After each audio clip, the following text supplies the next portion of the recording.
Salam sejahtera, terima kasih karena bersama dengan saya di Nazilin Unity Channel. Sanusi sekarang setaraf dengan siapa?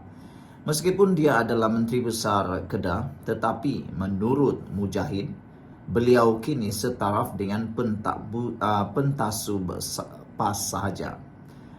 Agak mengecewakan apabila Mujahid mendakwa dan memberikan taraf kepada Sanusi hanya setaraf dengan pentasub PAS saja. Adakah Sanusi setaraf dengan Papagomo? Entahlah. Amanah berpendapat Muhammad Sanusi Maknur sepatutnya mampu membezakan dirinya sebagai pemimpin dengan ramai ahli PAS yang mudah percaya kepada maklumat yang tidak benar. Timbalan Presiden Amanah Mujahid Yusuf berkata, ketika ada ramai ahli PAS yang termakan dengan dakwaan liar, Menteri Besar Kedah itu sepatutnya boleh membuat perbezaan dan berhati-hati semasa membuat kenyataan. Amanah mahu mengingatkan Datuk Seri Sanusi supaya tidak keliru dengan dakwaan bahawa parti ini lahir dari DAP, seperti mana ramai ahli PAS yang dikelirukan oleh pemimpin mereka dengan pelbagai dakwaan pelik dan tidak membuat kajian, tidak dibuat melalui kajian rapi demi bahan politik murahan, bermotifkan perkauman dan agama yang sempit, katanya dalam satu kenyataan hari ini. Tambah Mujahid lagi, Parti Amanah ditubuhkan untuk membawa agenda rahmah untuk semua tanpa mengira kaum dan agama, demi membentuk negara yang bertanggungjawab, telus dan berpaksikan kepada prinsip maqasid syariah.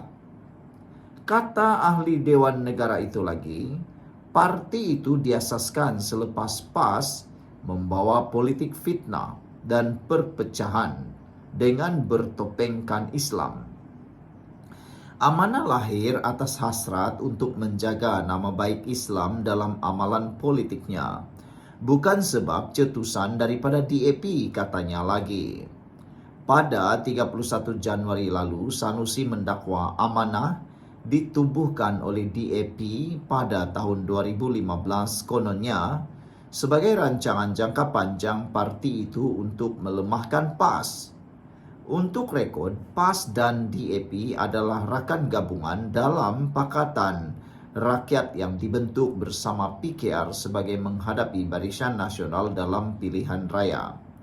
Bagaimanapun berlaku krisis dalaman PAS apabila dua aliran bertembung dalam parti itu dan memuncak pada 2015. Sekumpulan pemimpin kanan PAS kemudian disingkirkan dalam pemilihan parti pada tahun tersebut dan ia membawa kepada penubuhan Amanah tidak lama kemudian.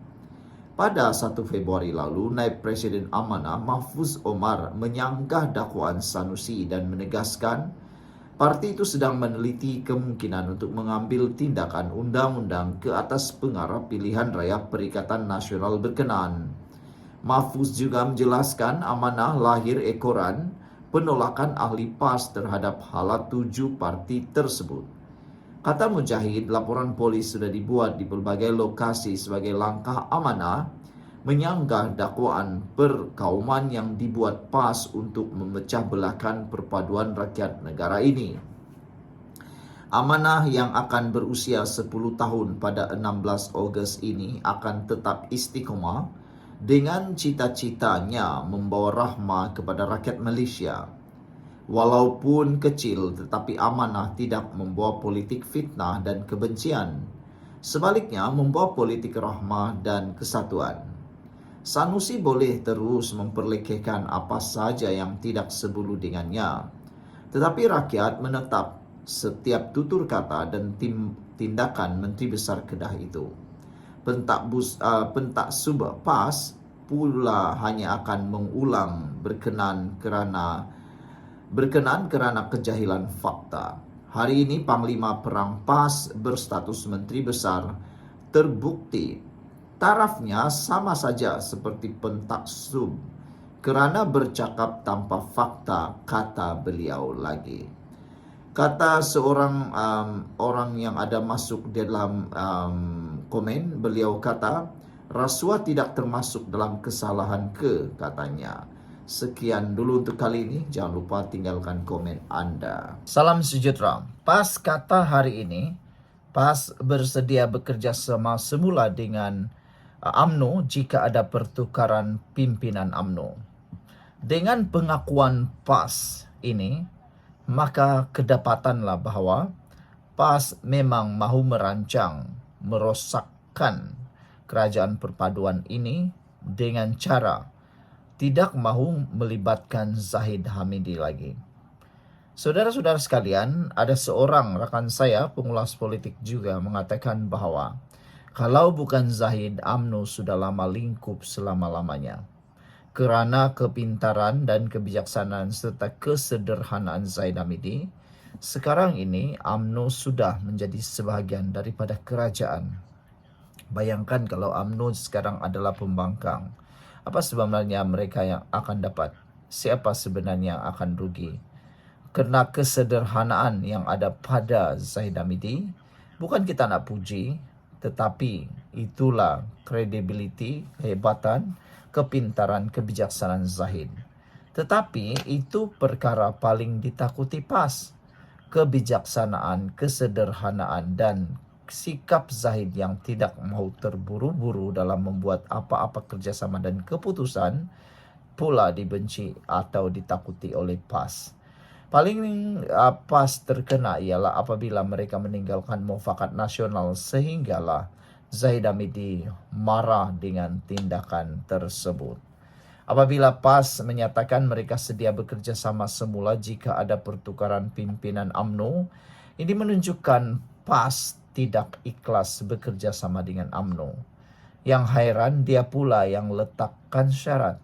UMNO janganlah sampai terpengaruh pula dengan apa yang dinyatakan oleh PAS ini. Kerana ini sangat ketara bahawa PAS mau mengambil kesempatan semata-mata. PAS tidak ikhlas dalam mewujudkan jalinan kerjasama antara UMNO dengan PAS. Kalau betul mereka itu ikhlas dalam jalinan kerjasama ini, mereka tidak akan menyingkirkan Presiden Parti UMNO. Jangan-jangan yang ditakuti nanti ialah PAS akan dominasikan UMNO dan akhirnya UMNO tidak dapat hidup lagi.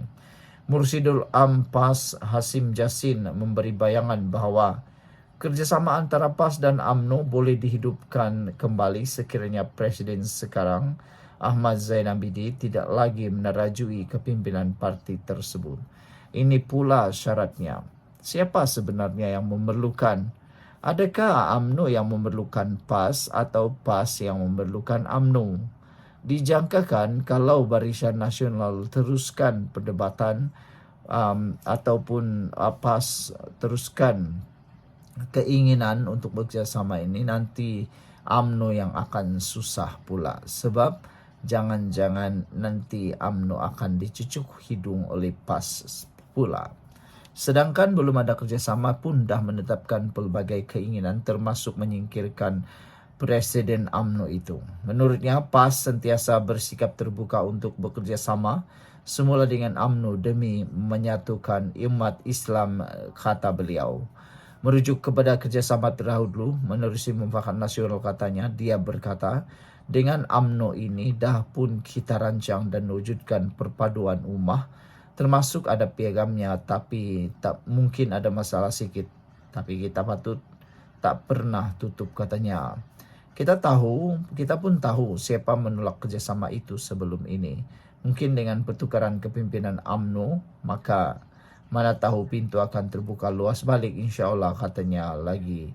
Ketika ditanya sama ada bersatu rakan sekutu PAS dalam Perikatan Nasional akan menentang kerjasama dengan UMNO, Hasim Jassin berkata, perkara itu boleh diselesaikan antara parti yang terlibat. Itu terpulang kepada mereka UMNO dan bersatu. Tapi bagi PAS kita terbuka untuk perpaduan ini. Kita sentiasa berdoa, katanya. Dalam kes-kes yang berlaku sekarang ini, sama ada dalam dan luar negara, mungkin membuka jalan untuk pemimpin memikirkan apa yang perlu kita utamakan demi penyatuan umat dan Islam, katanya lagi.